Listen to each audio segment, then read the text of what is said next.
खुलुमबाय दिनै 11 फेब्रुवारि 2024 रबिबार 315 नं राजा लामा जयरामपुर जागुन साखाथियाव सासे आइजोआ गंसे स्पिडआव खारनाय महिन्द्र थार गारिजों सौजानानै थैदों आरो ड्राइभारआ जाथायखौ खालामखांनानै स्पटनिफ्राय खारलांदों। नाथाय जोबथायाव ड्राइभारआ अरुणाचल प्रदेश पुलिसजों हमजादों।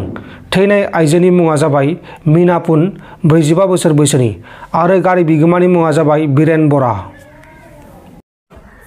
बङाइगाव पुलिसआ दलाइगावनिफ्राय पेट्रलिं खालामनाय समाव गोबां सिखाव खनानै दोननाय मुवा बेसादफोरखौ बोखांफिननो हादों आरो जाथायाव लोब्बा थानाय सानै सिखावफोरखौ एरेस्ट खालामदों।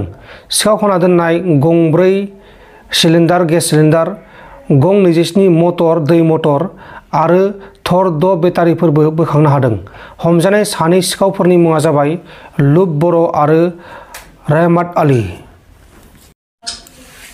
गुवाहाटी पुलिसआ जराबादआव अपारेशन खालामनानै गंसे ट्राकनिफ्राय मा 20 मोसौफोरखौ रैखा खालामफिननो हादों आरो जाथायाव लोब्बा थानाय 4 दायनिगिरिफोरखौ एरेस्ट खालामदों। हमजानाय दायनिगिरिफोरनि मुङा जाबाय नूर मोहम्मद, रियाज उद्दीन, फारिदुल इस्लाम आरो नूर हुसैन। बिटिसि गोरोबथायानो जोंनि मोनथायनि अधिकार।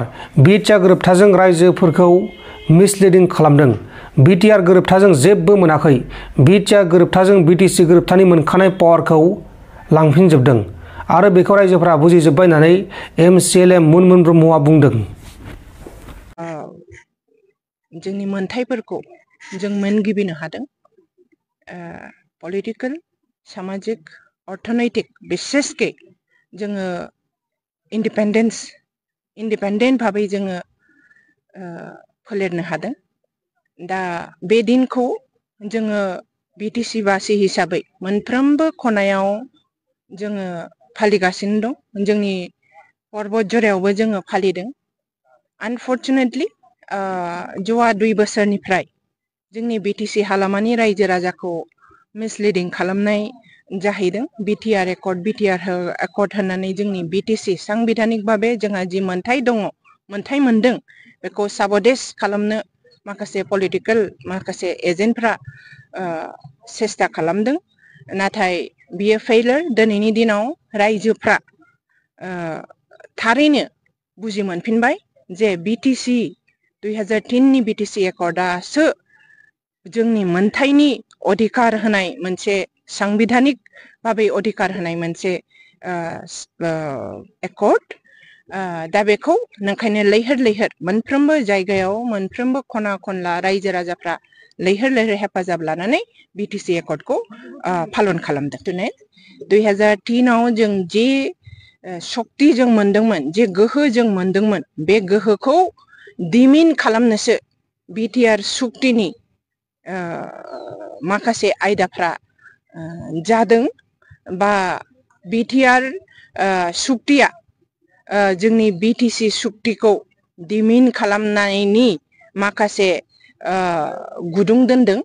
दा जायनि थाखाय जों बिटिसि सुक्तियाव मोनखानाय जोंनि मोनफ्रोमबो जोंहा बिभागनिफ्राय आरम्भ खालामनानै जोंनि रेभिनिउ माखासे माबाफोर डिपार्टमेन्टफोर माखासे मोनथाय गोहोफोरखौ जोङो खुंथाय गोहोनि माखासे गोख्रों गोहोफोरखौ जों खोमानानै लागासिनो दङ। जायनि थाखाय जोङो बिटिसि ओनसोलाव बे प्रमद बर'नि इउपिपिएल सरकारनि खेत्रआव बिटिआर सुक्ति खालामखांनानै प्रमद बर'आ नंखाय खोथाजों रायजोखौ बिसलित प्रलबित खालामनानै जे खुंथाय खुंगासिनो दं, बे खुंथायाव जोंनि बिटिसिनि मोनफ्रोमबो बिभागाव जोङो उन्नति नुवाखै। रायजो राजानि गांनाय उखैनायखौ बिसोरो मावफुंनो हायाखै। बियो भेरि भेरि आनफर्चुनेट। दा बेखौ होबथाफिननो थाखाय रायजोफ्रा बिटिसि सुक्तिखौनो थार सुक्ति होननानै दिनै गनायनानै लाफिनदों।